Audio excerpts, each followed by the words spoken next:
Yep, Chair, we're now live. We're in. Cheers. Right. Thanks, Dan. Welcome to this virtual meeting of the Planning and Development Committee. Can I remind all participants that normal rules of procedure apply? For example, comments and questions need to be directed through the chair. As we're meeting virtually, proceedings may take slightly longer. Patience is appreciated. As per our virtual meeting procedures, if questions have been received prior to this meeting, I will call on the relevant member at the appropriate time to raise that question. If you are invited to speak, please state your name and be as specific as possible about which issue it is you are speaking to. Whilst members of the public can view this meeting via YouTube Live, they will not be able to actively participate or comment on proceedings. As this meeting is being live streamed, can I please remind all participants that their conduct should reflect this. All agents, applicants or objectors that wish to speak on a particular application have had the opportunity to inform the Planning Department in advance of today's meeting. I will invite those individuals to present their cases at the appropriate time in proceedings. While holding the meeting remotely to reduce the likelihood of technical issues, these individuals have been asked to dial into the meeting via telephone. Please be advised there will be a time limit of 5 minutes of those that wish to speak in support of an application and 5 minutes who wish to speak in objection. For example, if more than one person wishes to speak in objection, the time allocation of 5 minutes will be divided by those speakers. There may be ward councillors also in attendance who wish to speak. I am the chair of the committee today and my name is Councillor John Hobson. Also in attendance are Paul Clark and Andy Glossop from Planning, Simon Thompson from Highways, Emma Loughran from Legal Services, Dan Johnson and Georgina Moore from Democratic Services. The other individuals you can see in attendance are councillors who are members of this committee. They will make the decisions on the applications scheduled for today's meeting. So we'll crack straight on as fast as we can. Item agenda 2, apologies for absence. Do we have any? No apologies have been received, Chair. Right. Agenda item 3, do we have any declarations of interest from members of the committee in respect of the item scheduled for today's meeting? Item 1, Chair. I chair Middlesbrough Environment City, which is now based on the former Nature's World site. Thank you, Julia. Councillor Platt, you wish to put one in as well? Yes, sorry, I was trying to unmute. Yes, former Nature's World is in my ward, Cater. Councillor Arundel as well. Yes, although not on the committee, I think I'd better say that for those that don't know, I'm a ward councillor and that this falls within my ward, and I'm also a member of the management team of Environment City. Thank you, Chair. Right, thank you very much. Agenda item 4, minutes of the previous meeting. Can we approve the minutes as a correct record? Yeah? Approved, Chair. Right, thank you very much. Agenda item 5, schedule of planning applications to be considered by committee. Depending on the number of speakers for each application and in accordance with Council Procedure Rule 5, the Chair may vary the order of business. First application to be scheduled today is for the school building on Nature's World. Now, before I hand over to Paul, it's not Andy today, it's Paul, can I ask that all committee members refrain from asking questions until he has finished his presentation. Paul, could you please present the details of this application? Thank you, Chair. I should just start sharing my screen. Can all members see that? Yes. Right, thank you, Chair. The first application today is for the erection of a proposal for a special education needs SEN school on part of the former Nature World site of Sandy Flats Lane. The building proposed is a single-storey building arranged around a central courtyard with associated facilities including car parking, games area and landscape and boundary treatment. As you can see from this slide, access is taken off of Sanders Flats Lane and being in and out serving the car park. In total, we've received objections to the proposal. The vast majority of which are again regarding transport issues, and we received 2 representations and 1 letter of support. Sees the proposal as the area welcomes the proposal in the area it serves, and particularly those with learning difficulties. There are 2 principal issues which need to be considered. The first of these is the fact that the proposal is located within the Green Wedge area, and so it's firstly established is the principle of use acceptable in this location. And the second, which I'll return to later, is regarding the transport implications. First of all, in terms of the principal development, as you can see on your screens at the moment, the site is within the area allocated or designated in the SAVE policies of the local plan dating back to 1999 within both the Green Wedge and partially within secondary open space and primary open space. The Green Wedge policies, the Green Wedge was introduced to prevent coalescence between urban areas within Middlesbrough and Middlesbrough and adjacent areas. The idea is that it will be both physically and perceptionally it will be retained, and development will be resisting these locations. So it needs to be considered, does this proposal impact upon what we're trying to achieve with the Green Wedge? It's your officer's opinion that the use being proposed doesn't impact upon or harm the value of the Green Wedge. As you can see from the plan, it is on the edge of that Green Wedge.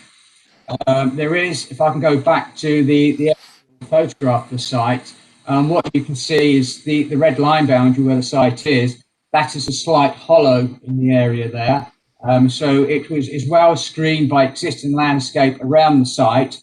There is also proposed as part of the scheme a landscaping proposal which will help soften its impact on the surrounding area as well. It's also felt that the benefits of the end school outweigh any policy implications there may be from the development. Turning next to the highways issues, it has to be borne in mind, as an SEN school, there is not a similar number of pupils attending the school as there would be of a normal 1 form entry. I believe the school roll for this development is 84 pupils. Typically for 1 form entry school, you would have probably around about 210 pupils attending the school. Because of their nature, the pupils will probably be attending or arriving and leaving school via either taxi or minibus. There'll be very little pupils actually dropped off by parents via cars. Highways have considered the proposal. They consider that there is no significant impact upon the highway network that can't be accommodated. But as part of the proposal, a Section 106 is being sought that will look at feasibility works into the Bluebell roundabout where there are known issues, and that will identify potential mitigation measures which may be required in the future, and that will be used to any development funding, either capital Section 106 for any schemes which come forward in the future. Also, part of that 106 funding will be used to put no parking and zigzag signs outside the school to prevent parking in that general location. So, to sum up, Chair, it is your officer's opinion that this scheme is acceptable in this location, has no significant impact on the highway networks, and it's recommended that it should be approved. Thank you, Paul. Do any of the members on the committee wish to ask Paul any questions on this? I can see Councillor Thompson, you've got your hand up. Yeah, thank you, Chair. I'd just like to ask, I noticed opposite there's a garden centre. Have they been consulted? If so, what was their outcome? Thank you, Chair. Paul? I believe they would have been consulted as a neighbouring property. but I do not believe that they've made any comments on the application. You aware of any comments they might have made, Andy? Not specifically, Paul. Obviously, the comments are within the covered within the main report, but I can't say any specifically. So the principal comments were from local residents about the traffic impact. Thank you, Paul. Councillor Cope?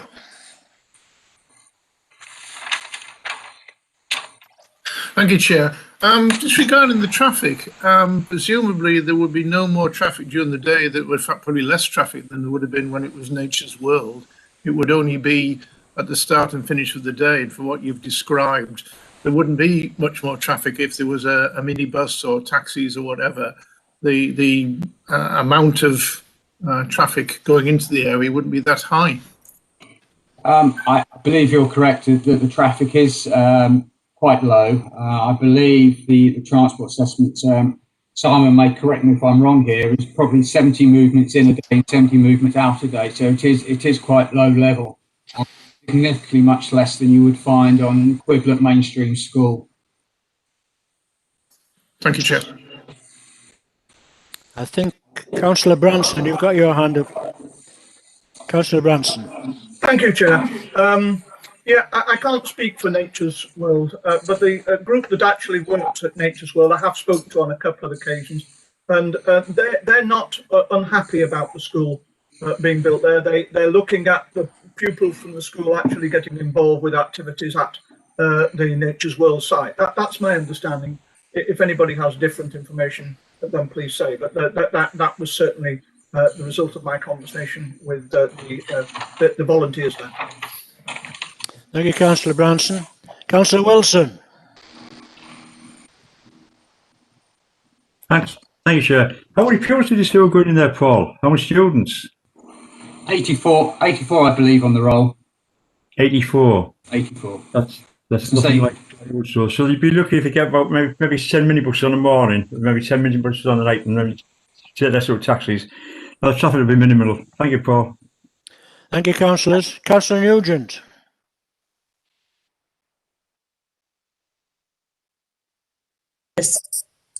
Could I just ask Paul what nature? I know it's saying SEN.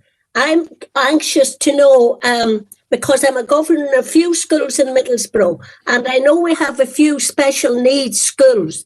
And I'm asking, is there any specific type of school this is? For example, autistic or any along that line? I can't particularly comment on that, but I would assume that it's all those children which are identified by, special education needs that will include autistic children.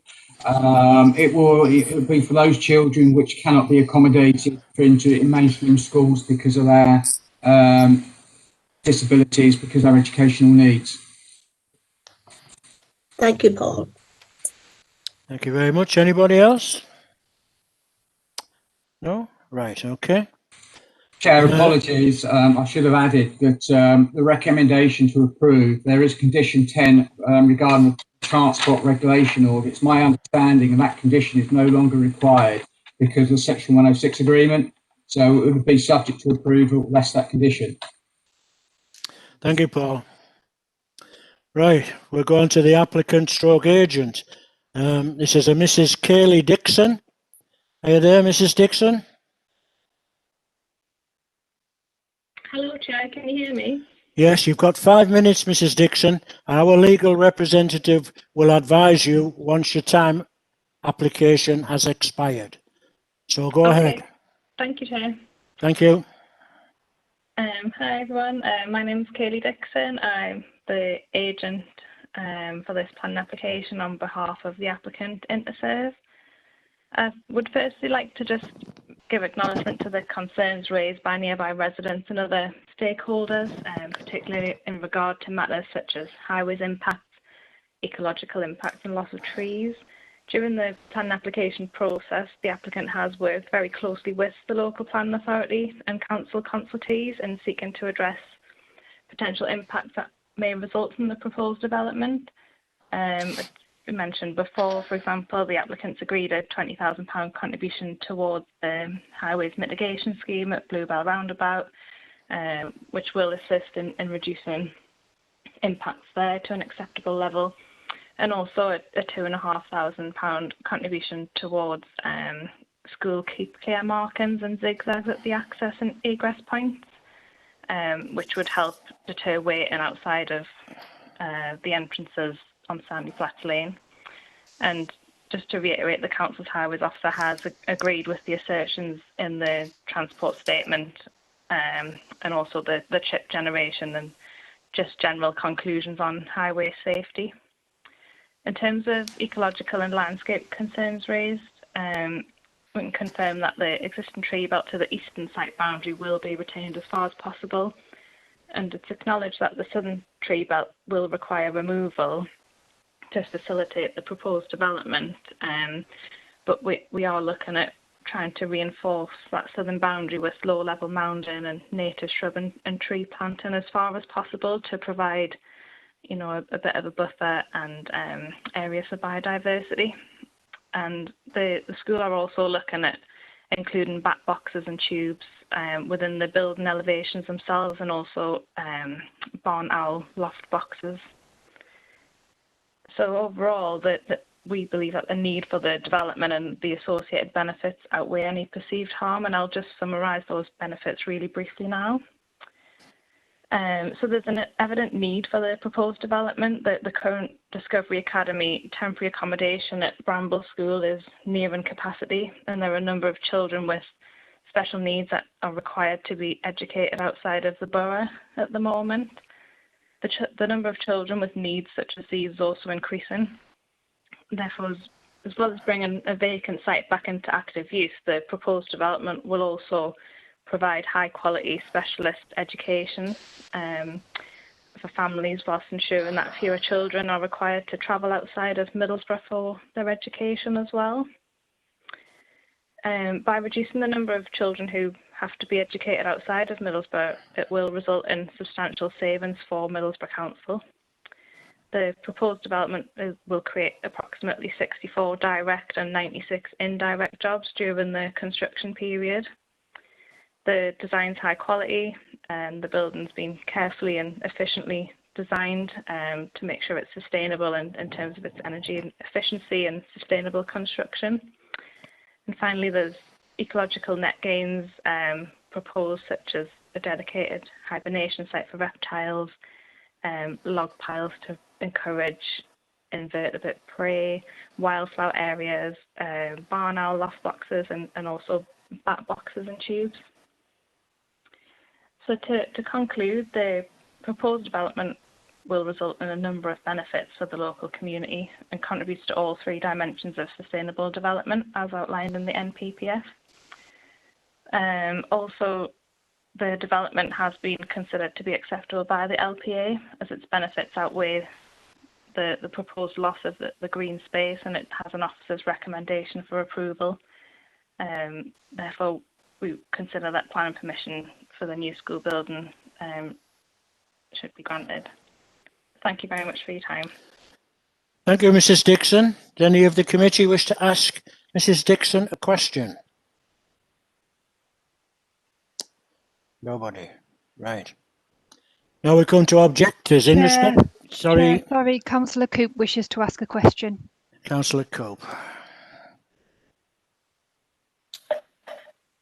Thank you, Chair. I just was interested in the comments around the bat boxes, etc. It sounds like you are going to do things for nature. It's on the edge of the countryside, and it sounds like you are going to do that. So I would just like to say congratulations with that idea, because if you have barn owls, you have bats, etc., etc. That's really a good thing. Thank you, Chair. Thank you, Councillor. Anybody else? Right. Objectors. In respect of this application, we have no one who wishes to speak in objection to this application.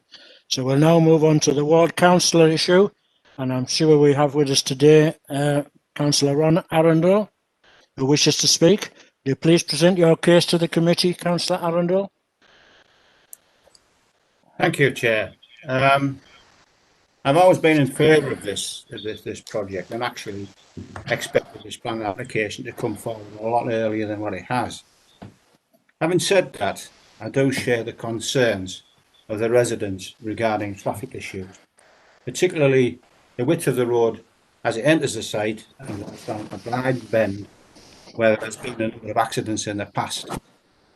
Having said that as well, that I'm glad that there's a designated travel plan person that's going to sort of try and mitigate it. Now, it's been mentioned there'll only be a couple of minibuses. That may well be the case in the future, but certainly in the immediate future, that can't be the case because of COVID. So why and all is the 106 money, all the money going to be spent, and a vast majority of it going to be spent on a Bluebell roundabout, which is of no benefit whatsoever from what I can see of it to the people that are affected by this development.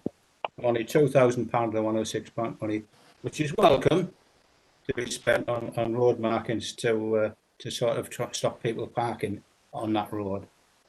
As I say, I have a great deal of sympathy with the people who live off that road because the traffic obviously is going to affect their lives. Having said that, on balance, I think more could be done to mitigate that. I don't think very little has been done to listen to those people and mitigate the effects of this school on their lives. So although I'm in favour of it, I do have issues, and I support the people on Sandy Flats Lane and the roads off it in their concerns about the traffic, particularly on that bend, as I've said, where there have been a number of accidents in the past, some write-off actually.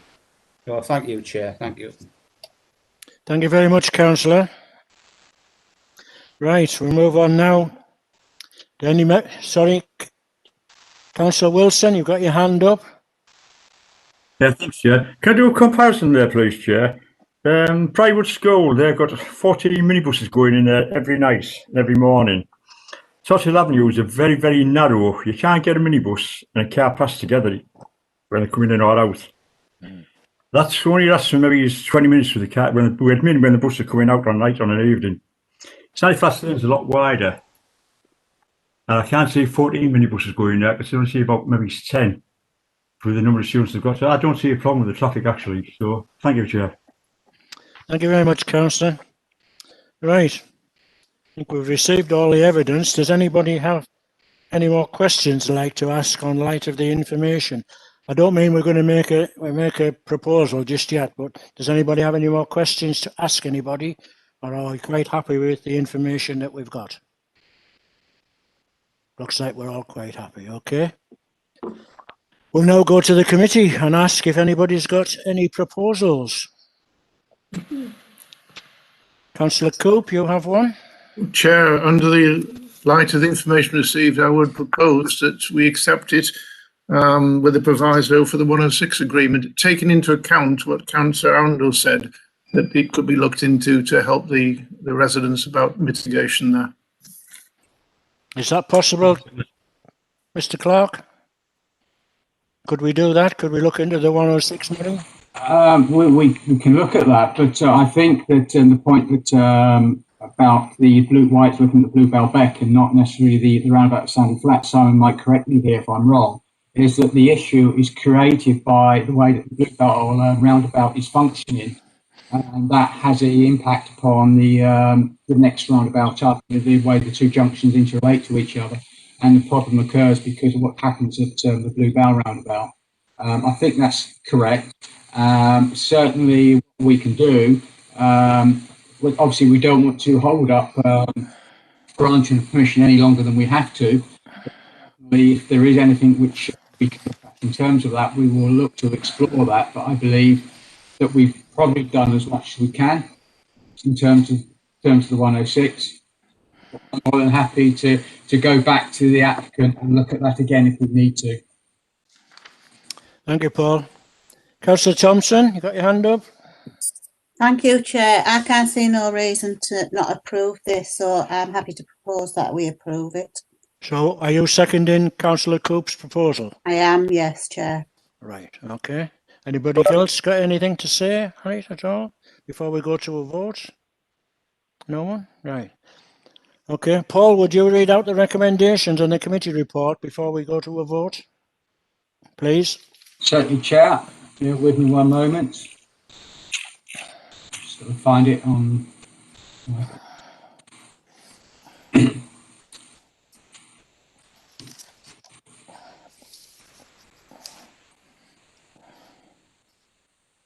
Certainly, Chair. Conclusion is that although proposed development can be considered contrary to policy E2, Green Wedge, it's considered that the benefits of the proposed special education needs school to the community as a whole outweighs the loss of the Green Wedge. Moreover, the area is relatively small area of the large Green Wedge allocation, which extends as far north as Linthorpe, as far east as Martin Road. As the lost piece of the Green Wedge is considered to be incorporated along southern west boundary of the site. This will reduce the visual impact. Overall, the office recommendation is to approve subject conditions and the signing of the Section 106 agreement. Okay, thank you, Paul. So, right, we'll go to a vote. We'll do what we normally do. I'll shout people's names out, and the answer from the committee is accept or not accept or abstain. A proposal by Councillor Coop that we accept this proposal with this proviso that we look into the spending of the 106 money. So we'll start out with Councillor Wilson. For or against, sir? Accept, for it. Councillor Thompson.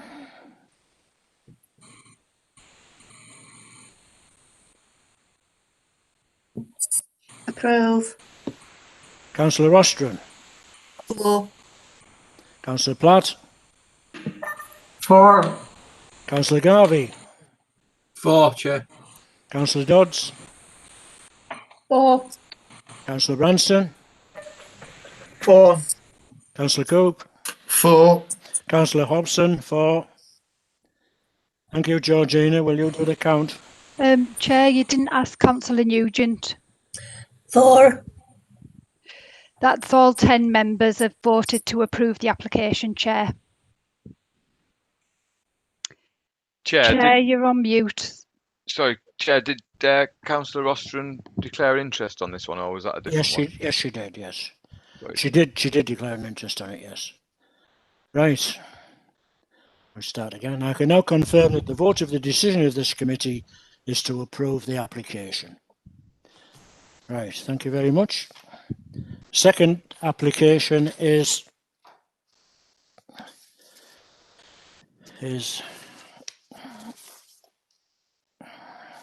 a land at the corner of Stockton Street.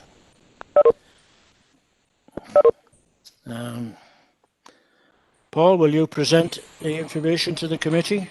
Thank you, Chair. I will. The application before you is land at the corner of Stockton Street, Commercial Street in Central Ward. It is for a social garden and community hub comprising of a single-storey building, including workshops, cafe and shop with parking and ancillary spaces. The development, as already indicated, is in on the corner of Stockton Street and Commercial Street in the northwest corner of the Middlehaven area, as the plan shown before you at the moment. It is in what was the formerly known as St Hilda's area. The proposal will include a single-storey building which looks in towards the Middlehaven area. The building will comprise of a cafe, shop, workshop, storage. Within the land area, you've got planting beds, cloches. There's also car parking to the site, which will be accessed off of Commercial Street. And there will be pedestrian access from within the Middlehaven area, but vehicular access will be restricted to Commercial Street. As this image shows, the main entrance to the development is from within Middlehaven.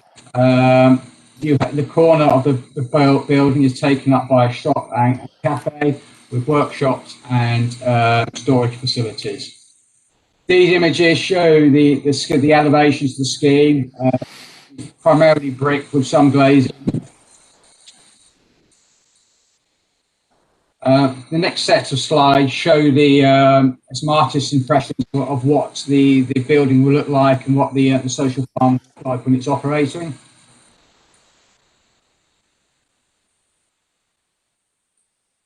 There have been no objections to this scheme. The reason it's before committee is because it is technically a departure to the local plan. So there are principally two issues before members to consider today in terms of this application. The first is the principle of development, and the second will be the impact upon the historical environment. In terms of the principle of development, this is in the area identified in the adopted local plan, area C shown on the proposals map on your screen at the moment, Tees neighbourhood within Middlehaven. The policy context for that is that it sees this area as being primarily for residential uses.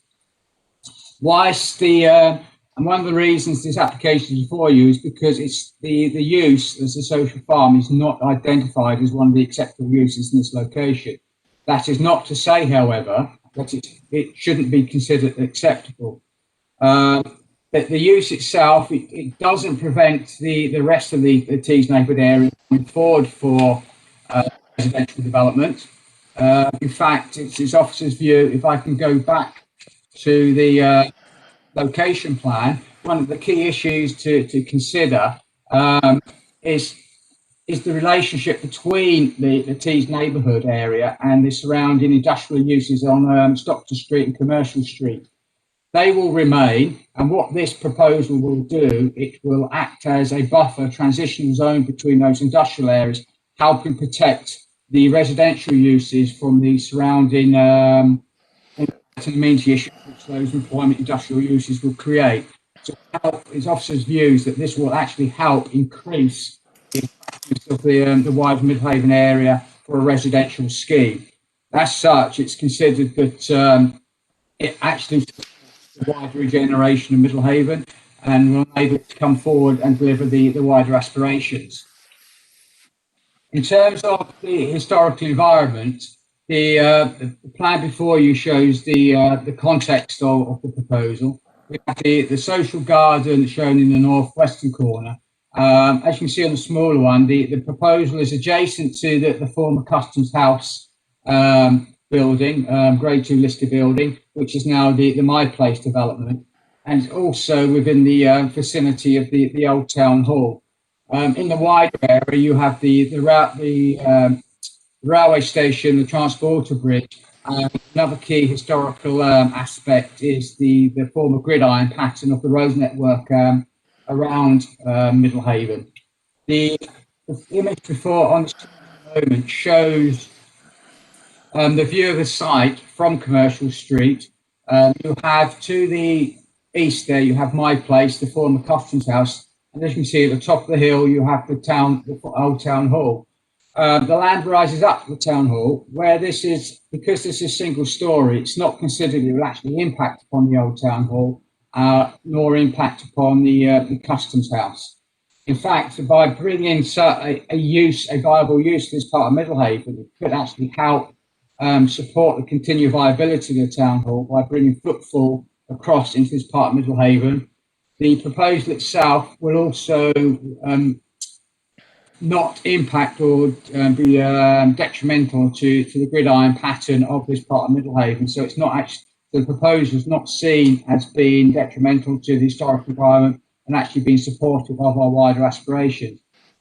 That, Chair, is all I really wanted to say regarding the application, other than say it's your officer recommendation that should be approved for commission. Thank you, Paul. Anybody got any questions for Paul? Councillor Thompson, you were first. Thank you, Chair. I've noticed there's been 46 letters of objections to this, and the main objections is around the parking and the increased traffic. And I've just noticed on one of your photos you've just showed us that the parking in the street is already going on there. So if we're going to increase more parking in the street, that concerns me, along with the 46. Sorry, Councillor Thompson, I think you've got the wrong application. There have been no objections to this application. I believe the 46 are to the 24 Church Lane application. You're in the wrong one. I was going to point out that on the photo you've just showed us about the parking on the street, and And would that be more of an increase of more parking in the street? Paul, can you answer that? It shouldn't lead to an increase in parking street because parking is being provided as part of the scheme. There is being parking provided on site. If there is parking on street, it probably will be on commercial street, and commercial streets and industrial areas, so there will not be any impact upon the residential development which comes forward within Middlehaven. It's been designed in such a way so that it's kept separately. The traffic for the scheme is kept separate from any traffic associated with any residential development. Thank you, Paul. Simon, do you want to come in on that? Do you want to add anything? I'd probably just add, Chair, thank you, that the level of parking has been assessed in two ways against the Tees Valley Highway Design Guide, but also against methodology of experience of the applicant in operating the other site down at Larchfield. And the level of parking that's being provided within the site will cater for the proposed development. Thank you, Simon. Anybody else? Any questions for Paul or Simon? Councillor Cope? Thank you, Chair. I think this is a very good application. I've been pushing for some time to get the town hall back into some sort of use. So this is the ideal thing for an area like that. The only question I would have is, I just hope there's no vandalism to a garden. But as far as I can see, there wouldn't be much traffic increase. Presumably, if it's Larchfield, which I would have to declare is in my ward, and I've not spoken to them about it, they would be taken there by minibus or from other areas. So I think it's a win-win for the town. I think it's a good idea, and I wouldn't think it would be detrimental in any shape or form. It's just a really good idea. Thank you, Chair. Thank you, Councillor. Anybody else? Any questions? Councillor Branson, you want to say something? Thank you, Chair. Just to say, I also agree. I think it's a very good development. I think it will enhance the area. The only thing I'd like to ask is, presumably there's going to be places for people to park bikes. It's a good place for people to stop at if they're cycling around that area. I'm assuming that will be there. If so, it may well be quite a popular place with cyclists. Thank you, Councillor. Councillor Nugent.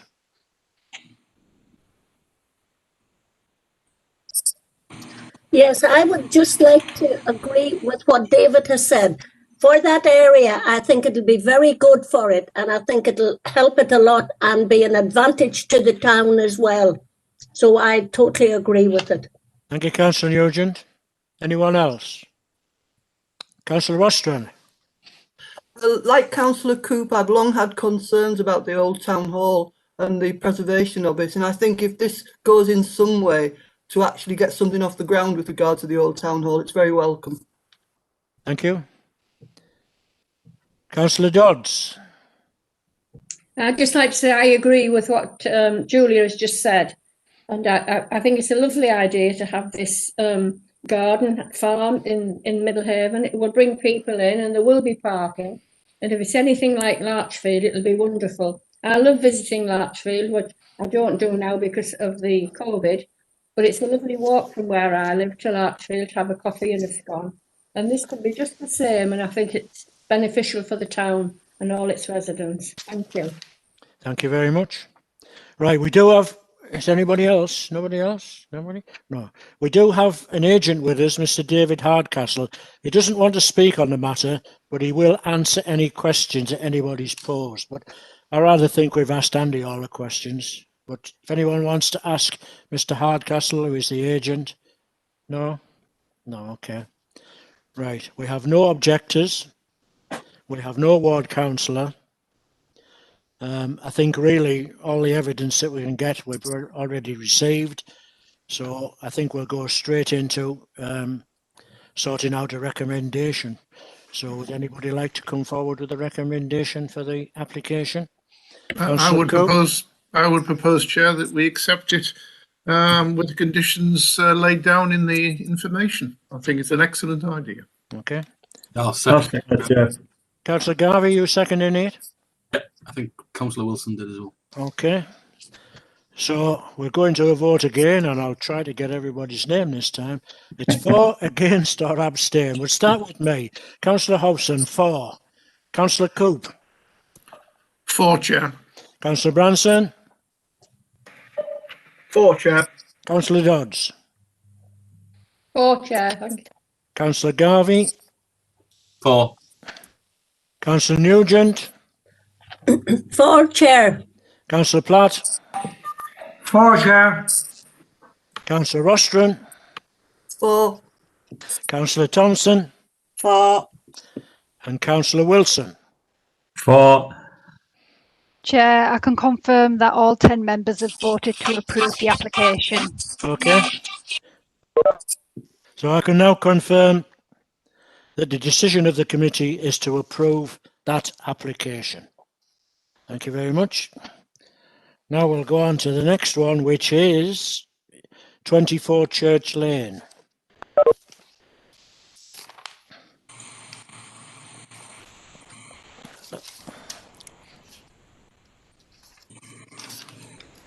Thank you, Chair. This application, the applicant is seeking plan permission for the change of use of 24 Church Lane from a dwelling house C3 use to a children's home CT use. The site is a detached 4-bedroom property located in the corner plot at the junction of Church Lane and Thurmill Avenue and situated in the residential area of Acklem. The proposed children's home will provide accommodation for a maximum of 3 children between the ages of 8 and 18 years with 24-hour adult support provided on a shift basis. 2 members of staff will present at the presence of the premises with an Ofsted registered manager living close by. If members are minded to approve the application, there is a condition proposed as part of this that it will be restricted to no more than 3 children within as part of the use part of the permission, and there will be no other permitted uses in C class either to protect the concern or to address some of the issues raised by residents.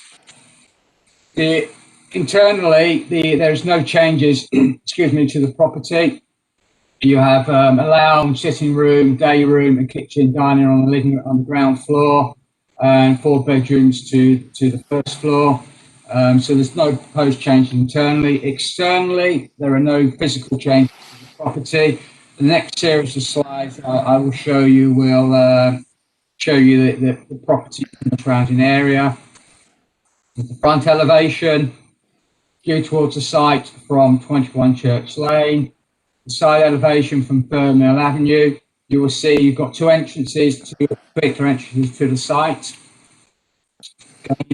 Front side elevation, front garden. There's the driveway to the side, as you can see, it's quite significant. You can see the garage to the property at the end there, and a view of the driveway. There have in total 46 letters of objection to this application. These have been related to highways issues, including increasing volume of traffic and off-street parking, noise, light, privacy, litter, antisocial behaviour, crime, impacts on the character and appearance of the street scene and community. It's not a suitable location for use. There's no requirement for this facility. It devalues properties. Wider consultation should have taken place, not in accordance with the NPPF and local plan policies. There were 2 letters of support received. Proposal being a worthwhile cause and good for the community and helping out children and keeping them safe from harm and abuse. It is officers' feeling that obviously there is no physical changes to the building, so in all intents and purposes, externally it appears no different from a normal residential use. The level of activity being proposed is very similar to that you would associate with a residential use on the property. To help address some of the concerns raised by members of the public, it is proposed that conditions are placed upon the developments, as I've already indicated, that restrict the number of children within the property who will be homed on the property, and by restricting changes of use or other use, C2 uses within the development. As such, it is felt that it's an acceptable use within this location, and it's your officer's view that the application should be approved. Thank you, Chair. Thank you, Paul. Anyone got any questions for Paul? Councillor Coop? Thank you, Chair. You see in the photographs there, you've got a driveway, etc., where cars will park. Is there any sort of garden there? I didn't quite see any garden. If the occupants are children going to be inside, and that's quite a substantial gate, is there some sort of garden so they don't have to go outside and play? They can play within the property. Is that shown in Apologies, Chair. Well, I'll re-show the slides. There are a couple of slides I didn't show. This one is showing the rear garden to the property. So the drive is probably taken from the drive. The building to the back is the garage we saw. So you have a garden and a patio area. And to the front, you have a front garden as well. So there are garden space provided as part of within the development. If we go back to the site location plan, the garden areas will be within here, and within here the drive to the right of the property. Thank you, Chair. Anybody else want to ask anything? Well, I do. Andy, can you go back to those photographs? Please. Yeah. The one showing the driveway.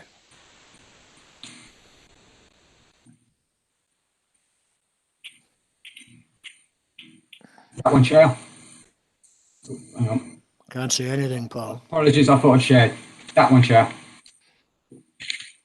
No, the other one. Well, that one will do. At the bottom of the driveway, it looks like a garage on the left-hand side. Yep. Does that belong to this house, or does that belong to somebody else? It belongs to this house. It belongs to So for parking-wise, they have the driveway and they have that garage at the bottom. Yeah. You see, there are two. The image shows there are two gates accessing the driveway. Right. Okay. Anybody else got any questions for Paul? Councillor Platt? It's not so much a question as a statement. If I lived in that road, I wouldn't want a children's home next door to me or even along the road. So is there any rules or regulations? For instance, can you just have a children's home anywhere you want? Oh. Interesting. Obviously, we wouldn't want to see children's homes in industrial estates or things like that. Obviously, we need to consider the application before you would expect facilities like this to be in similar locations to normal residential developments, close to schools, close to facilities, close to amenities, good sustainable locations. Obviously, what we're here to consider is what impacts this proposal has upon the neighbouring area. And as I say, our officers views that there are no impacts or no significant impacts upon surrounding areas which would justify refusal of this application. Okay, thank you. Thank you, Paul. Thank you. I think going back some time, about 10 or 12 years ago, there was a scrutiny done on children's homes. But you know, it's a long time ago. I can't remember anything at all about it. But I just remember that there was one done. I remember going to the meeting about it, but what it actually said or did, I don't know. Anyway, any more questions for Paul? Right, we've got a representative of the applicant, Mr. Mark Easy. Mark, are you with us? Yes, can you hear me? I can hear you. You've got 5 minutes and your time will be monitored. So fire away, sir. Okay. Yes, I'm representing GSA Family Services. Research shows that a number of children's homes, number of children in care has gone up by 28% over the last decade, and that's rising due to the lockdown. So this is an alarming rate, and subsequently this will mean that there will be a need for top-level care provisions. And we at GSA Family Services aim to be one of those providers and feel that we have a structure, experience and knowledge to be able to provide the high-level quality care for these children. We have a property at Church House, as you've seen, which we feel is suitable provision and accommodation, all the necessary amenities for comfortable living for the young people. The house is based in Acklam, which is a suburb of Middlesbrough, which is obviously the local authority of Middlesbrough. We feel that this location offers good transport links, worthy local amenities and a thriving community hub. At Church House, our aim is to empower and nurture the young people in our care As a service, we aim to support and encourage the young people to achieve their individual goals by feeling cared for, and we have a sense of worth in the comfort of our homely environment. We want our young people to really thrive and grow whilst in our care. And as you've seen, Church House is a semi-detached 4-bedroom house in a quiet residential location. The ground floor of the house consists of a bright modern sitting room, lounge. The dining room leads to the kitchen and utility room. And there's a downstairs shower and toilet for staff and possible guests. And from the ground floor hallway leading up to the stairs, there's 3 various sized bedrooms, all offering enough space for the young people to have comfortable personal life space. We at GSE Family Services want to provide care and accommodate up to 3 children and young people aged 8 to 17. We will install an impact risk assessment to ensure all children and young people are screened to ensure they meet our criteria and we can meet their individual needs. I will be the responsible individual, and I've been a registered manager for over 10 years and worked with the most vulnerable children in the country in a variety of provisions from a range of backgrounds, from trauma, neglect, CSE, gangs and county lines, to name a few. And through this experience, training and knowledge and openness to involve, I have developed staff teams and dealt with a variety of risks when it comes to involving young people. I will also employ a registered manager who will be Ofsted registered with several years experience at the desired levels of, who will have the desired levels of qualifications working with children and young people.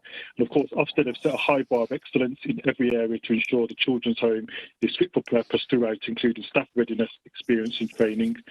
The home will be staffed 24/7 and staff will go through our safer recruitment process, which will include DBS checks, completing mandatory training.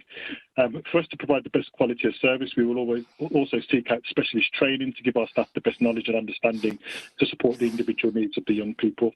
The home will have a robust risk assessment and behaviour management plans in place to ensure the staff are aware of how to support the young people whilst out in the community. We'll have a multi-agency approach and hope to build connections and work with partners within the local community and wider region. In light of our representatives in respect of our neighbours, GSE would like to assure its neighbours and the community that the development will be fully regulated by Ofsted and is required by law to be well managed.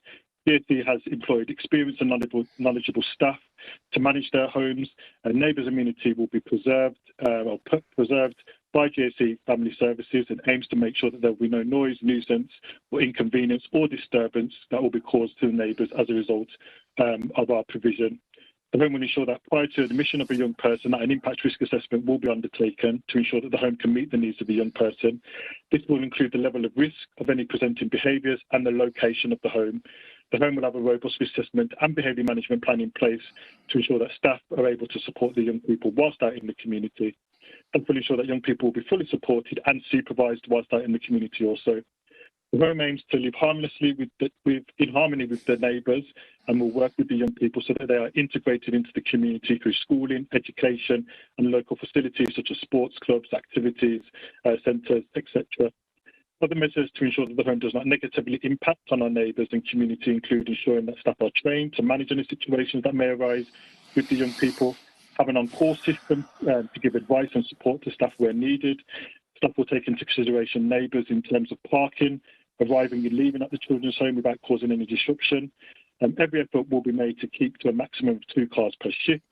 And finally, in the director and RI and RM have the desired commitment and knowledge to make Church House a place that children who have come from broken and dysfunctional backgrounds can thrive, progress and grow. Thank you. Thank you, Mr. Easy. Does anybody have any questions for Mr. Easy? Anyone want to question? Caroline Dodge, you want to say something? Yes, good afternoon, Mr. Easy. Can I just ask you, you obviously have to be Ofsted registered because you're going to take in 3 children. Will the Ofsted registered manager be in place in his employment when this home changes into a children's home? Will he be there from the very start to make sure that... Yeah, absolutely. Part of the registration process with Ofsted is that we have to undergo what's called a fit persons interview. That will be both myself as the responsible individual and the registered manager. So the home cannot open until Ofsted have deemed it fit to meet their regulations. And as I said, part of that will be looking at our paperwork, looking at the home, looking at the location, but also looking at myself as a responsible individual and the registered manager as well. So yeah, it will not be open until that is in place. Thank you. Thank you Thank very you. much. Mr. Easy, can I ask you a question, please? Sure. Will he live local? Say that again, sorry. Will he live locally? The registered manager, yes, we're trying to get, like with another one of our homes, to get the registered manager to live locally. We want somebody who understands the area, knows the area. So, you know, that for us, that works better. So the registered manager that we are trying to recruit will come from within the area, yes. Right, okay. Right, Councillor Nugent. Yes, I would just like to express my concern about Ofsted. Just that we can be assured that this home is going to be registered with Ofsted. You know, we're not going to be thinking, you know, my concern, just as long as it's registered with Ofsted. No, absolutely. We're not in the business of not being registered. We want this to be above board. We will absolutely go through the process of being registered with Ofsted, and you know, we will have our certificate as evidence of that, which will provide us with a registration number, and we will hope to be, as all Ofsted provisions, particularly when it comes to childcare, we would hope that we would be inspected you know, routinely, as all other children's provisions are. So no, we will absolutely be registered with Ofsted. That goes without saying. Thank you. Thank you. Councillor Wilson. Thanks, Chair. Will you be working with our own social services, children care departments, or are you just purely simply a private company? No, we want to build links with the local authorities as well. Yeah, that's something that we have been discussing. There is a tendency for young people within local authorities to be sourced out, well, nationwide, and then eventually they end up back in the area from which they come from. But you know, there's research out there to suggest that it is better that the young people are based in homes within their local authority. Because that's where they, you know, predominantly are going to end up, and you know, there is research out there to suggest that's a better way of working with young people. So yes, we will be working with the local authority to draw some links in that. We're not just going to be going in terms of private nationwide. Councillor Cope. Thank you, Chair. Mr. Easy, can I just ask you how many other homes you've got in this immediate area, not just necessarily in Middlesbrough, but you know, you say you've been going 10 years or so. Have you experienced of homes in Middlesbrough, or have you just been in other areas? No, this will be, admittedly, this will be the first one within this area. When we did our location risk assessment and we did our research, we found that this was a good match. We also look at the need as well for you know, where you know there was a lack of provisions and an increase in young people within that area. So my experience is nationwide. So in terms of homes that I've managed and worked with is nationwide. But we don't have a home specifically in this area. This will be the first in this area. So do you have a home, I mean, nearby, I mean, within 50, 100 miles, or is your experience? Oh, yes, I'm just trying. Sorry, yeah, my nearest home is Northampton. So yeah, so we do have another home. So the nearest one is, I think, Northampton, which in the process of set up as well. So yes, we do have another home. Because my worry personally would be that if you haven't anything else in this area, if there is a problem, is contact details, and you have a manager there. Believe me, I've gone through personal experience of this. You know, that if someone comes into the area, that's fine, and I understand where you want to come from, and I really understand that.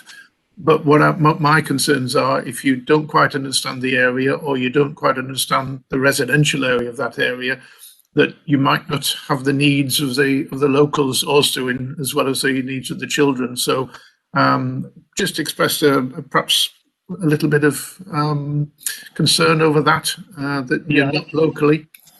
Yeah, and I think that's where, in terms of the registered manager, recruiting locally. I think that's why we would opt for that, because they would have some understanding of that, and that is part of our remit in terms of ourselves to do that research and to do that background work in terms of the area. Like I said, we have done some already, but in terms of the area itself, drawing links with local authorities and other provisions, that's part of what we want to do as well. But certainly in terms of the registered manager and recruiting that registered manager from within the area, that's going to be a big help in sort of giving us a broader understanding of the area.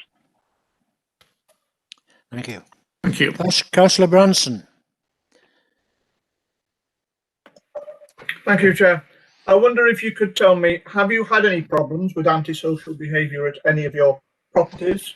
And if so, have you dealt with it, please? Thank you. In my experience, yes, we've had, not with any of the homes with GAC at the moment, no, we haven't. But my other homes that I've, companies that I've worked for, yes, there has been, I think, with children's homes, obviously, we all know that there's a stigma around children's. Antisocial behaviour can come from anywhere, not just children's homes, they come from any home.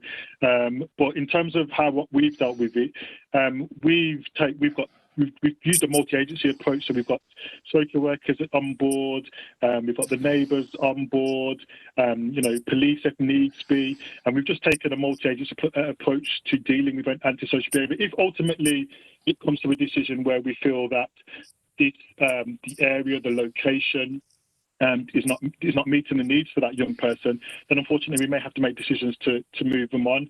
But it may be a case of drawing links with local youth youth organisations to keep that young person occupied, and away from the streets.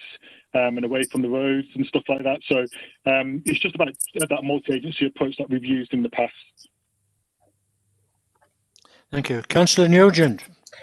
Yeah, it states here 3 children between 8 and 18. Could I just ask, is that all the children, the only number they expect to have here at any one time? Yes, it would be 3, yes. From 8 to 18, and so that's the age range of young people that we would have. But so it would only ever be 3. There is no room for any more, so it would only ever be 3 at any one time. Thank you. Right, Councillor Wilson. How long do you expect the children to be within your care within that building? 6 months, 12 months, a couple of years, or do you move them on fairly fast? A bit like the no wrong door system that we use at the moment? It could be. It depends on their care plans, really.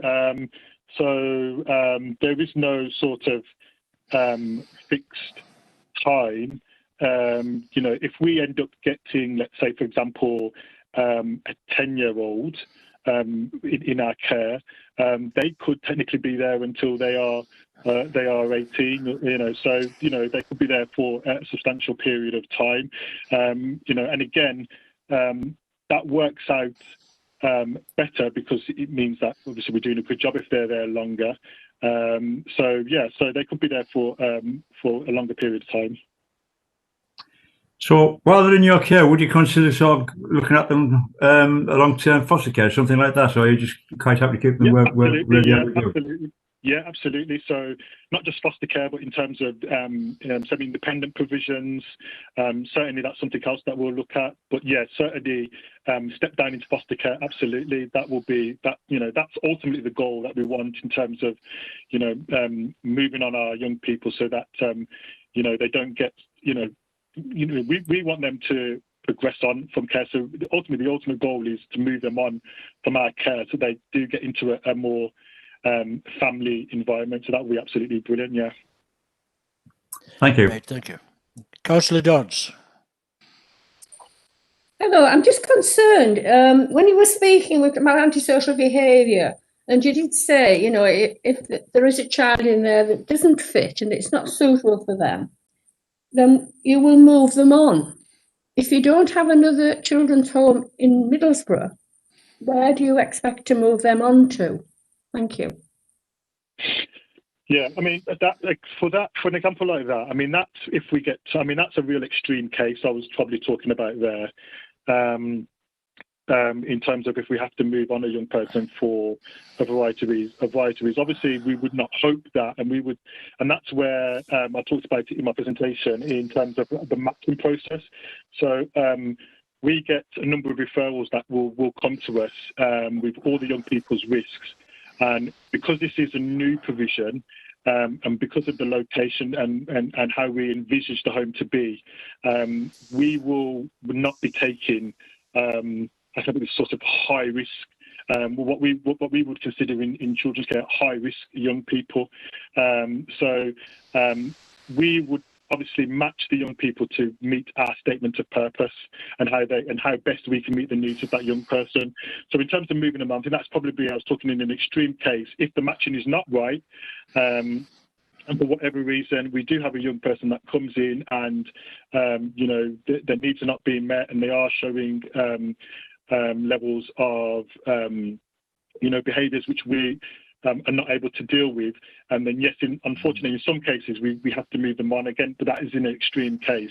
And in terms of where they will go, it may not be Middlesbrough. They may need some form of specialist provision that may be outside of the local authority. That will be a conversation at that time with ourselves and the social workers to what placement best suits and best will meet the needs of that young person. All right, thank you. Councillor Platt. Yes, can I ask you why you picked that particular house and that particular location? Sorry, I didn't quite catch that, sorry. Sorry, can you just ask that question again? Sorry, I didn't quite catch that. Yeah, I'm trying to unmute. Why have you picked that particular house and that particular location? I think, again, just like I said before, I think we felt that within that area, I think we felt that it was ideal, an ideal residential area that had good access to local amenities. It's a good, thriving community hub. Transport links were good. We felt that the house, was obviously very suitable to accommodate the young people, and particularly the type of young people that we want to house and have in our care. We just felt it was a really good location and a really good home. What makes a really good children's home is that it doesn't stand out as a children's home. So a lot of people live next to children's homes, but probably don't even realise that it's a children's home because it means that the manager and the staff there are doing a really good job. And I think we picked this home because we have a vision that we can look after children in that home and in that area. Nobody realised actually this is a children's home because we're doing such a good job of looking after the children, and it just seems like a family environment, which is what we hope to accomplish. Thank you. Okay, thank you. Anybody else got any questions for Mr. Easy? Chair, if I can I just come in there for that point, please? Yes, you can, yeah. Certainly, I've heard lots of discussion so far about registration and management of the property, neither of which are really within the planning framework. Obviously, we're here to consider the impact of the proposal on the surrounding area, the character of military transport and so forth. The registration by Ofsted is a separate process. Likewise is the management of the facilities. I just want to bring that to members' attention that registration and management aren't planning issues. Thank you, Paul. Anybody else got anything to say? No. Okay. Now we do have an objector, Mr. Kieran Richardson. Are you with us, Mr. Richardson?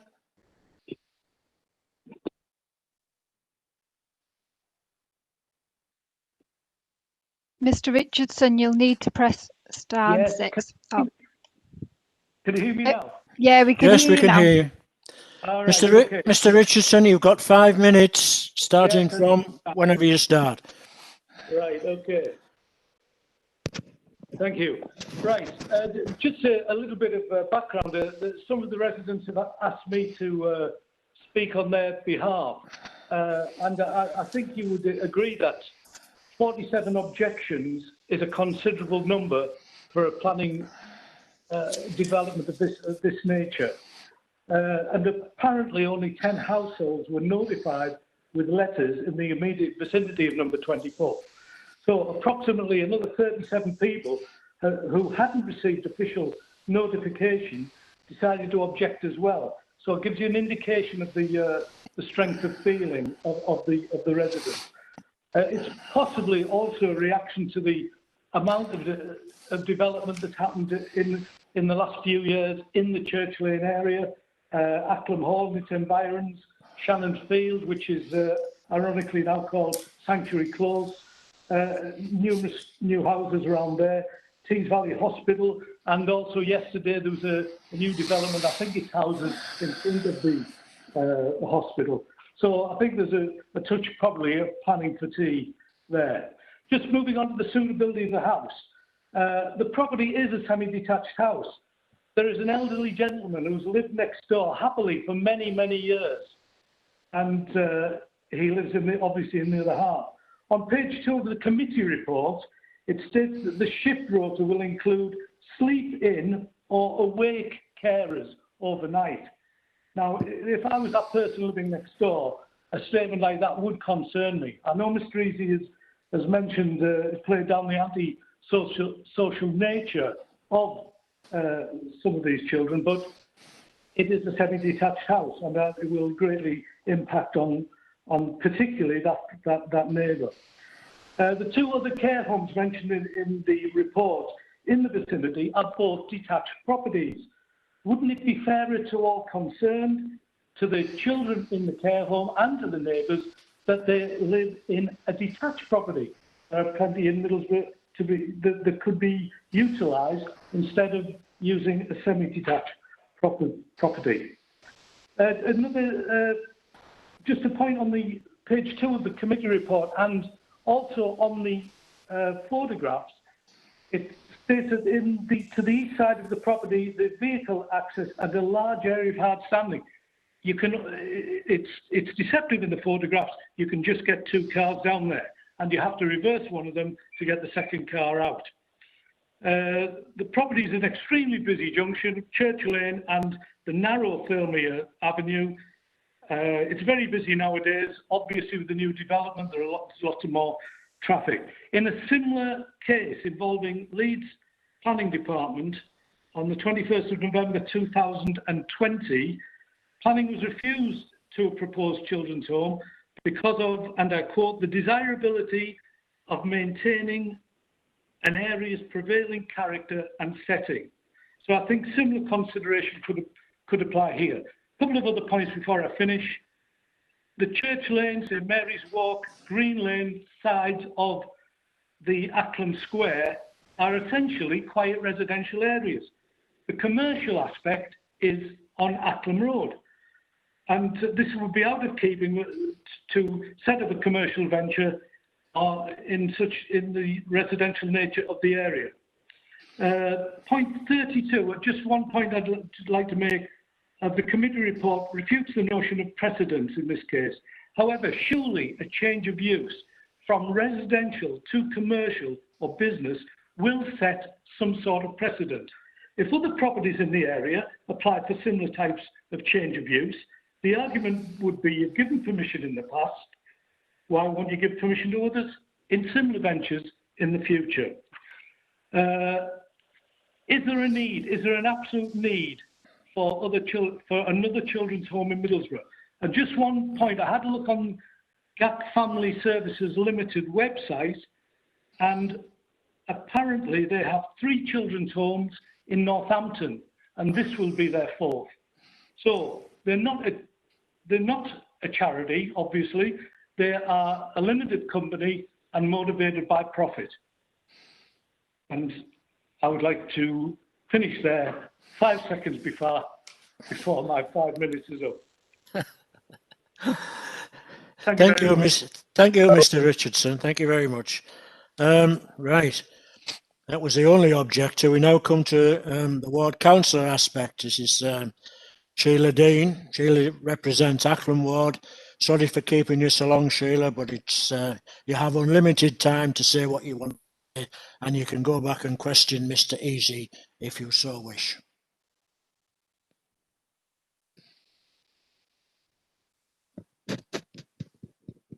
Sheila, you're on mute. I'll send you a request to unmute. There, if you click OK, then you should be. It's gone. You're OK now. We can hear you. Okay. Yeah.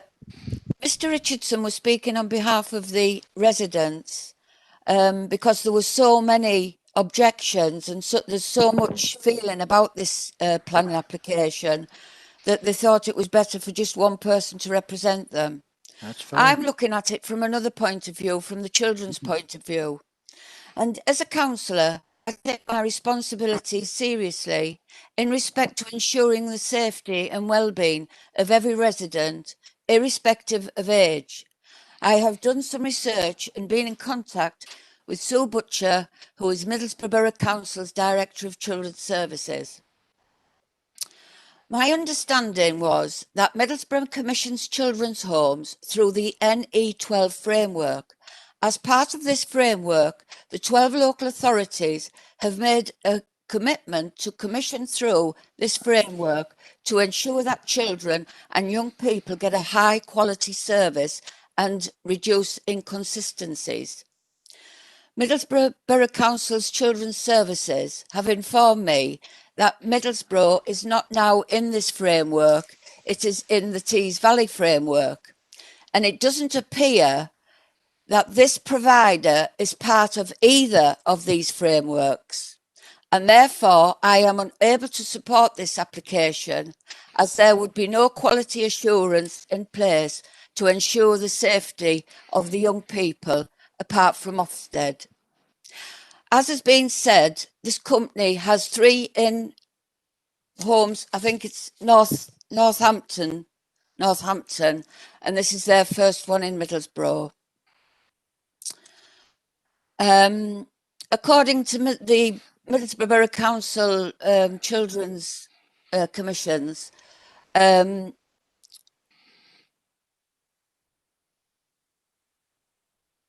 don't want, I want to be assured that these children are going to be Middlesbrough's children and not coming from out of the area. I'm also concerned about this sleeping carer and an awaking carer, depending on the needs of the children. A sleeping carer, no problems. A waking carer sends signals out that could mean the children with complex needs who need support through the night. For example, if an autistic child is in need of night care and they are banging and shouting, staff would need to get additional help to avoid disturbing the neighbours in the vicinity. So just to conclude all that, I do think it's not in the right place for the children and it's not the right property. They need to be in a detached property where they can run about and do what they have to do. Thank you. Thank you, Sheila. Right. Right. Does anybody else want any more information on this application? Councillor Nugent, your hand is raised. Yeah, I am very much in support of what Sheila has just said. I do feel that this client hasn't given enough information about the needs or the nature of the children that will be attending this home. That's my question. Thank you, Councillor. Anybody else want to say anything before we ask for some recommendations? Chair, No? am I all right just coming back on a few points? Is that all right? Of course you can, yeah, of course. Thank you. Obviously, I've been listening to what members' concerns are and some of the comments from Objector, etc. I think we've got to kind of reflect, from a planning perspective, that this is a residential use and it's in a residential area. You wouldn't expect it to be anywhere else other than a residential area, and arguably planning policy would suggest that it wouldn't be suitable probably in any other residential area. There's concerns about sort of the implications of individuals that might be attending a children's home. My understanding is that, you know, some children might have issues. The reason for a children being in a children's home may relate to you know, issues with the children's parents or whatever. So it might not necessarily be a specific issue with the child. They might be there for other reasons. But you know, concerns that have been raised about antisocial behaviour. Well, you know, we all know, I think, that antisocial behaviour is not particularly a material planning consideration. It can happen anywhere, and it does happen in lots of different places, in lots of different houses that aren't children's homes. So I think members have to be aware of that. And you know, if members are looking to go against the proposal, then it needs to, you know, there needs to be a clear reason put forward what that reason would be and what the background to that is.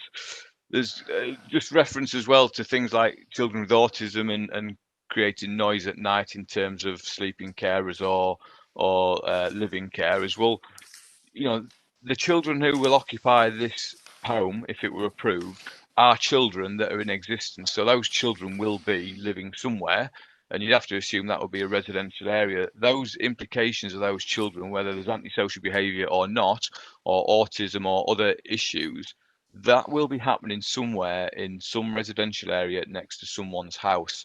So I think members, from a planning perspective, we have to view this really as a residential use in a residential area. If the children's home was of a scale which takes it out of context with that area as a residential area, then that might be a material consideration, that it's, you know, the implications of it are so significant that it will change its character. But in this instance, with the scale that it is and sort of 3 children, officers feel that it is in line with what you might expect in terms of the comings and goings and the number of children with maybe a large family or something similar. Thank you, Chair. I think this probably covered everything. Thank you. Thank you, Andy. Right, so we'll go to committee and ask if we have any recommendations. I think Councillor Garvey wanted to say something. Councillor Garvey. Thanks, Chair. It was on 2 issues. The first issue, it being a children's home.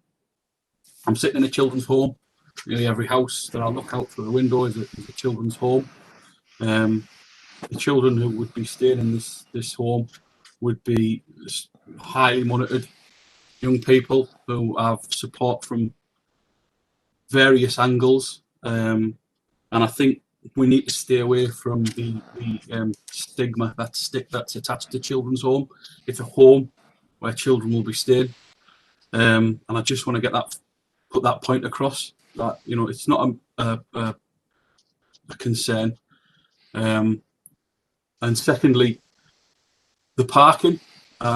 Going by the pictures, I know one of the concerns from the residents who live around there was parking, and going by the pictures, there's more parking there than I live in. So you know, I don't accept that parking's an issue. The only reservations I have are what Councillor Dean mentioned about the service that's been provided and the service provider and the information that's been provided to us as a committee. But as a change of use, or you know, for what the actual planning is going for, it's needed. People shouldn't be scared of children's homes anymore. They're highly monitored young people, and I think we need to get away from that as a planning concern. Thanks, Chair. Thank you, Councillor. Councillor Branson, your hand is raised. Thank you, Chair. I'd just like to agree with Lee Garvey on this. It is a difficult one, but we've for some time been wanting to move people into the community. This is what it's about, and I think so long as you have proper supervision, I don't think it is any different from any other house, and I think we've just got to look at it that way. There may be an issue of whether, in fact, with large numbers of people, you should look at detached houses rather than semi-detached, but I assume there's a financial implication there. And I did notice that it was mentioned that the number of people in care in Middlesbrough had gone up by 28%. That means there's a lot more people that we need to house, We can't just turn around and say, well, we don't want them where we are. And it is a difficult one, and I understand and I sympathise with Sheila. It's not straightforward. I think we're just trying to do the best we can under the circumstances. And they are being supervised, and I think that is really the most important thing. Thank you. Thank you, Councillor. Anybody else got anything to say? Councillor Dodds? Hello, yes, I agree with you, Councillor Branson. We do need children's homes, and that was why I was questioning whether the Ofsted registered manager would be in position at the opening, because we do need these houses to house people, as long as they are controlled properly. We do hear of them where they are out of control, and hopefully, you know, we don't want any more like that. But I do agree, we do want children's homes, and I would welcome this as long as it is well looked after, and the Ofsted manager is a person who is responsible and who knows the area. If this is your first home in Middlesbrough, which you say it is, the other three are in Northampton. As long as you have really looked at the area and considered it's the children I'm concerned about. And for the parking, that photograph is out of range. There was 3 cars parked there yesterday, and that side drive was full. You wouldn't get 4 in there, but that's by the by. I agree we need children's homes, and it's not a question of the planning application, my concerns, but we do need to be concerned about our children. Thank you. Councillor Wilson? Thanks, Chair. Devon Crescent, we had a lodge there for Middlesex Mind. It was actually an independent supported living lodge. Supported 7 people, young people. There's no problems with that place over the 3 years I was in there, so we were quite ample, quite safe. Everything was in place. So I quite agree with what Lee was saying on that one. Thank you. Thank you, Councillor. Anybody else got anything to say? So, Councillor Garvey, are you recommending that we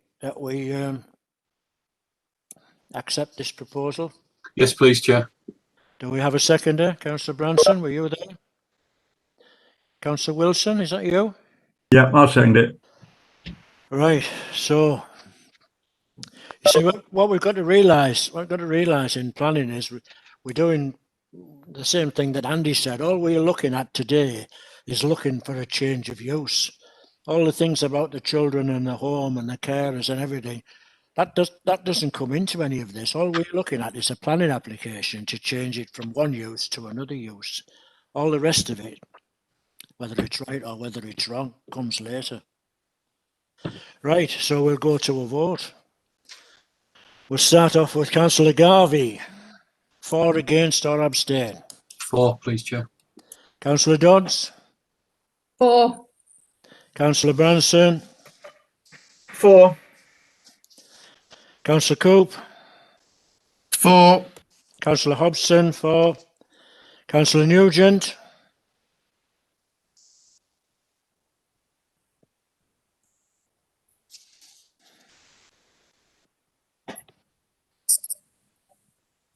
I'm going to abstain. Right. Okay. That's fine. Councillor Platt? Sorry, Jim, can't hear you.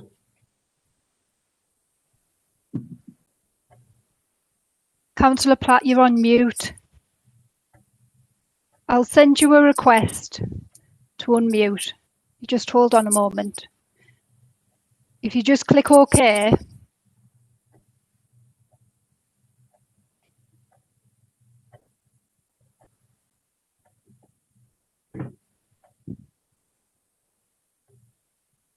Can you just click OK, Councillor Platt? Can you hear me now? Yes. Yes. Against. Against. Councillor Rostron?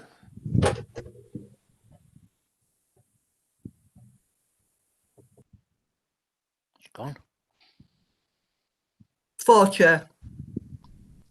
Councillor Thompson? Abstain. Councillor Wilson? For.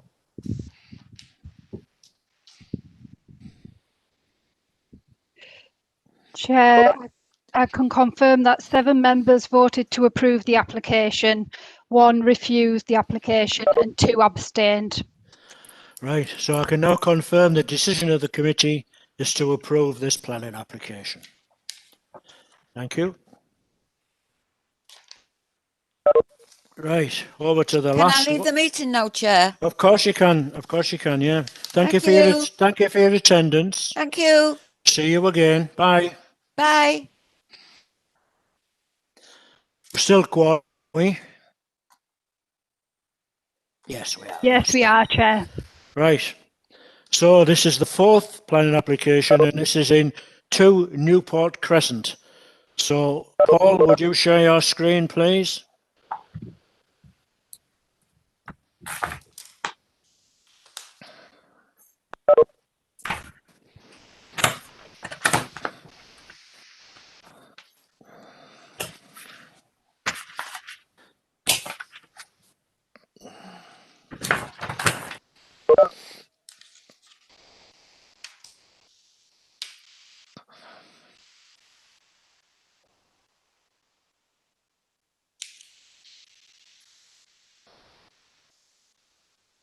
Paul, you're on mute.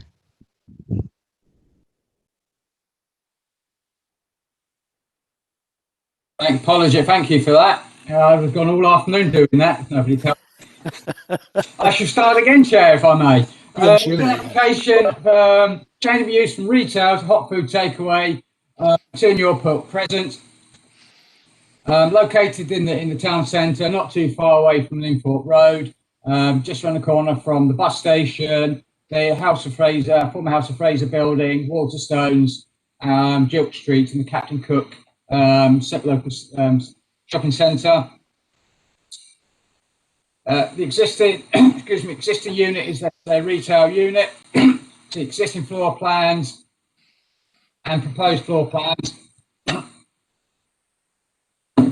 There's the ground floor will be used for kitchen area and takeaway, with upper floor for storage. There is no residential associated with the scheme, either within the scheme or adjacent to it. Existing elevations and proposed elevations. As you can see, there's no significant change to the property. There is a proposal for a flue, which will be on the side of the property in the alley. The refuge will be as shown on, or storage will be shown as on the photograph there as existing. There have been 3 objections to this application from the ward councillors. The objections have been primarily on health grounds. The principal considerations for members in terms of applications is the suitable use in the town centre in this location. Policy CS13 Reg 20 of the adopted local plan are relevant in that it seeks to direct these such uses towards town centre locations. Is this use incompatible with the wider location, with the operation of the town centre, retail centre? Would it be detrimental to that? Would it harm the principal function of this as a retail area? We've also got the interim hot food takeaway policy, which members will be familiar with. That seeks to restrict the percentage of hot food takeaways to 10% of a defined centre. Last time the study was undertaken for the town centre was pre-COVID-19, so it would have been about March of last year.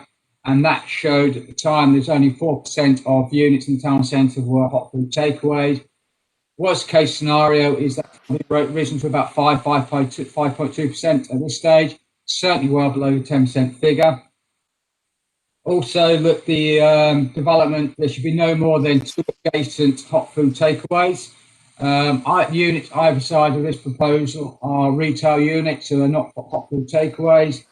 And that the proposal shouldn't be within 400 metres walking distance of a secondary school, which this proposal is not. So it's officers' view that the proposal wouldn't harm the town function of the town centre, the viability or vitality of the town centre, Acceptable use in this location. It's compliant with the interim hot food takeaway policy, and as such, there are no suggested reasons for refusal, and the application is recommended for approval, Chair. Thank you, Paul. Anybody got any questions for Paul? We'll start with Councillor Coop.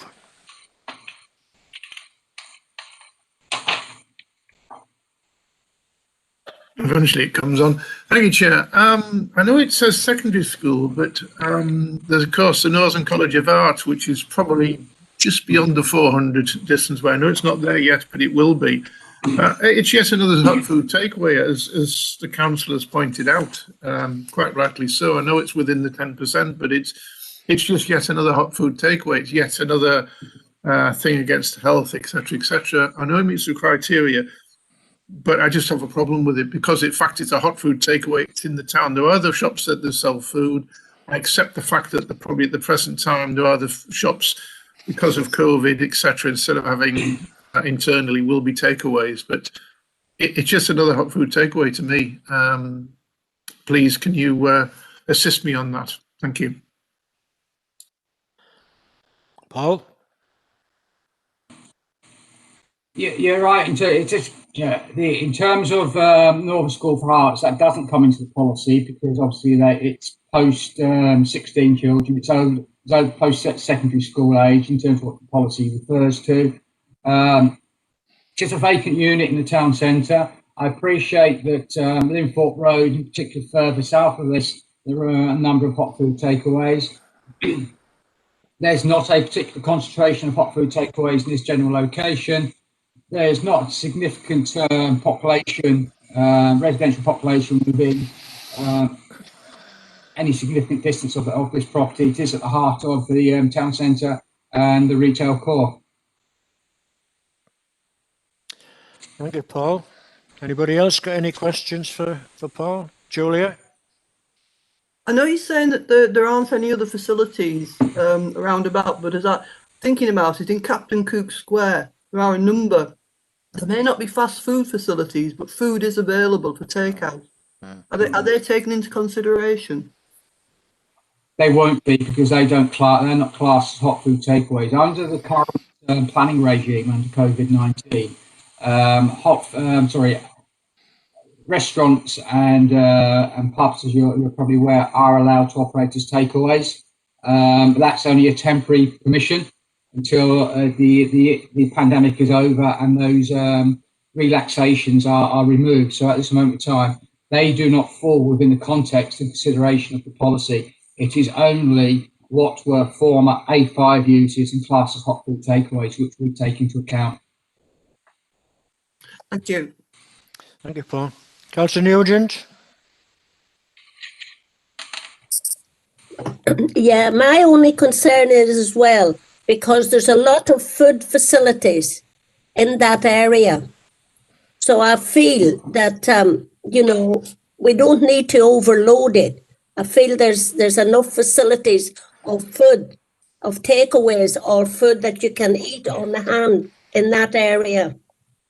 Okay. Paul, I have a question. Can you go back to your photographs, please?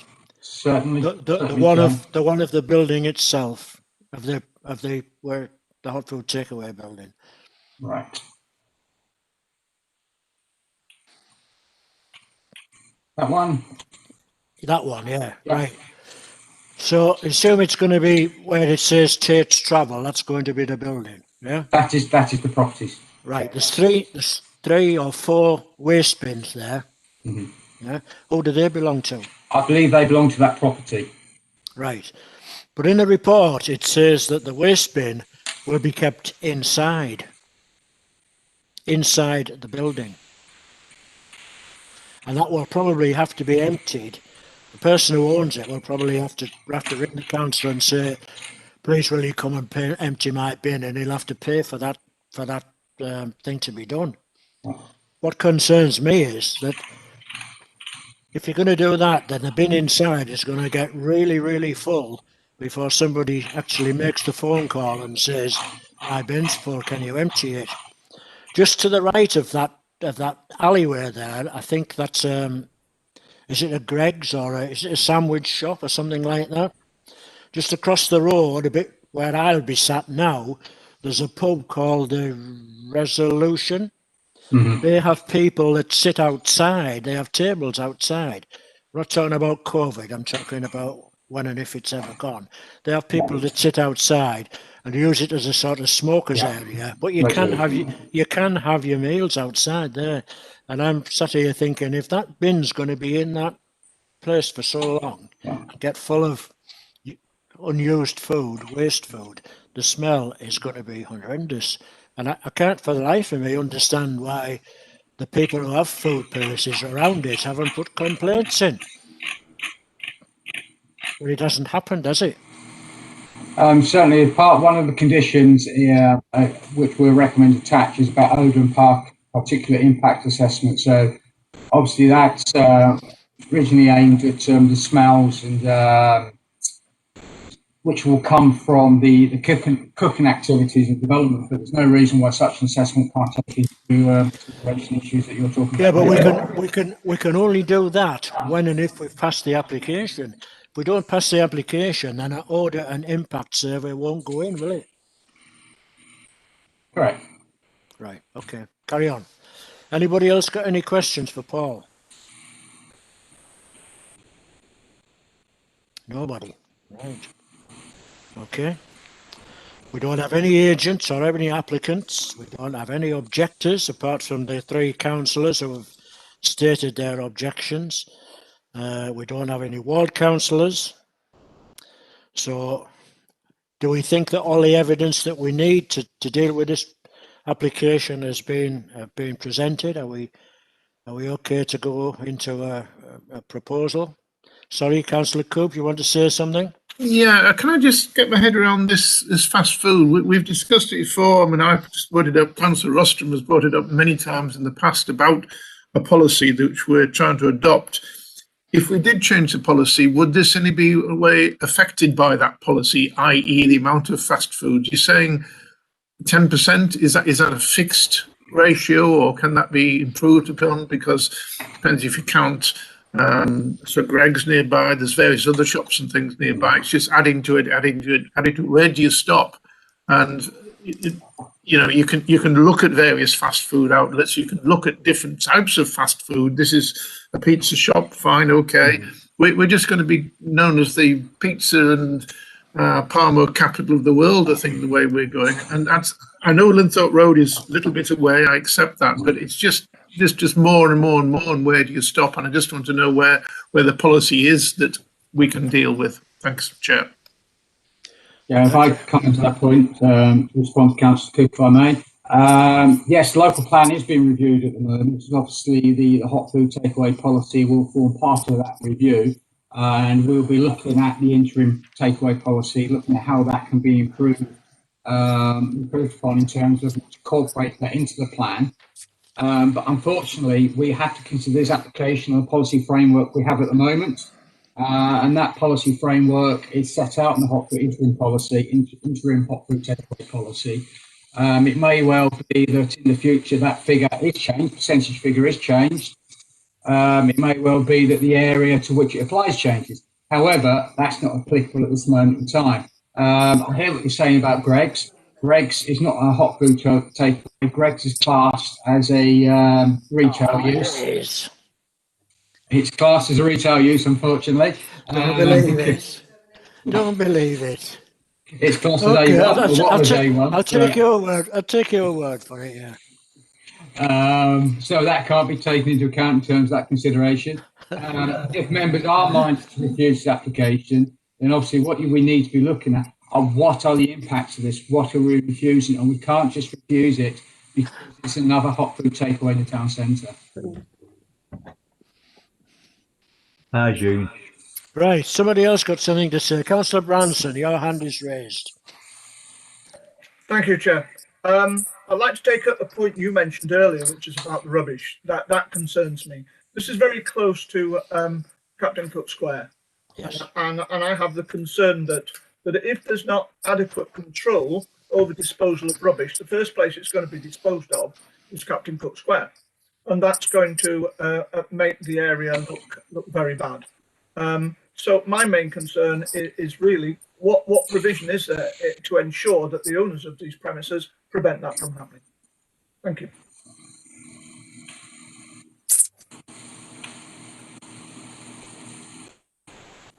Sorry, I'm just checking something on that. Don't mind.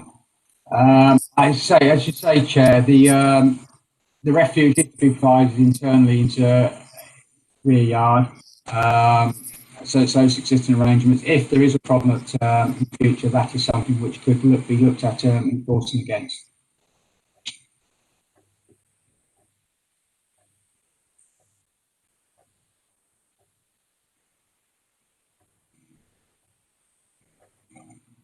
Chair, you're on mute again.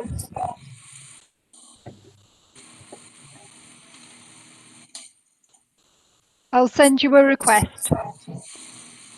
If you just click OK there. It's gone, yeah. Thanks. Yep. Right, so we're going to the recommendations section. There's nobody else. Is it, Councillor Thompson, you wish to speak? Yeah, under the recommendations, Right. I feel like I can't support this, and mine's related to public health. You know, we've got an increased rat infestation in Middlesbrough, and Central Middlesbrough is in one of the top wards for that.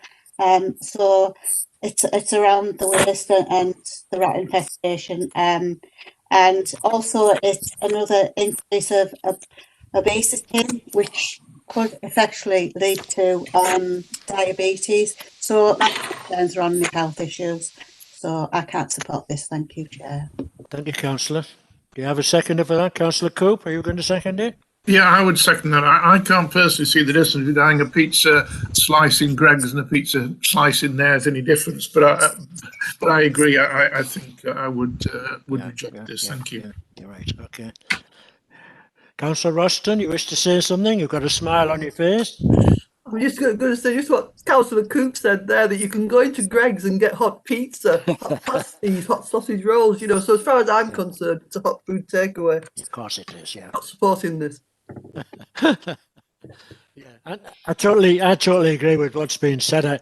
I think it's, you know, as Paul has said, there'll be an order and impact assessment done, but you have to have it up and running before you can do that. You can't test for the smell until there's some cooking going on, can you? So that can't be done. But I don't think it's hygienic. I think, as Councillor Thompson said, it will go against the public health to keep food inside in a bin for how long? We don't know. No, it's not very good. Unhygienic. Right. Would that do you for a reason, Mr. Glossop? Hi, Chair. I mean, obviously, it's below a threshold in the local plan policy, so there needs to be a reason which kind of explains why that. So we haven't had a vote yet. I'm preempting the vote. That's all the way people are saying. Well, I think obviously what members have said, in particular, Councillor Rostron there and other councillors, that, you know, the reference to what is a hot food takeaway and what is not a hot food takeaway that still sells hot food. So I think for members' concerns, it sounds like the proliferation of hot food takeaways and other retail units which sell hot food in the vicinity been excessive in this local area. Right, that's fine. So that is arguably, you know, the basis of a reason for refusal potentially. Okay. I think whether or not it's a strong one, I wouldn't like to particularly, you know, put any money on, but and obviously time will tell. Members of reference bin storage. It's an existing premises. You know, this is not a new premises, so that existing premises has got bin storage. Obviously, comments about rat infestations, which, you know, we understand, and there'll be a problem in most towns and cities with that sort of thing, I guess. But subject to the right receptacles and you know, been stored properly, which they should be able to do in line with the existing arrangements, then that shouldn't be a problem. That, again, that's something that comes down to management, and if they put them in the wrong places, then that can be enforced against accordingly, depending where they put them, of course. But I would probably advise members to maybe, unless they've got anything else that's an issue around refuse, to not have a reason for refusal around the refuse matters. Okay, thank you, Chair. Right. Okay. So we've had a proposal and we've had a seconder, have we? Yes, we have. So we'll go to the vote. We'll start with me, Councillor Hobson. I'm against. Councillor Coop. Against, Chair. Councillor Branson. I'm against, Chair. Councillor Dodds. Against. Councillor Garvey. Against, Chair. Councillor Nugent. Against. Councillor Platt. Against, Chair. Councillor Rostron. Against. Councillor Thompson. Against. And Councillor Wilson. Against, Chair. Chair, all 10 members have voted to refuse the application. Okay. So I can now confirm that following the vote, the decision of the committee is to refuse the application. Right, thank you very much. We'll now turn on to item agenda 6, which is the applications by the head of planning. These are these little squares that officers have passed planning applications or refused planning applications in members' wards. We're all going to series of pages on them. If there's any that anybody wants to comment on, any that are in their ward and they feel are a bit wrong or shouldn't be there. Any comments?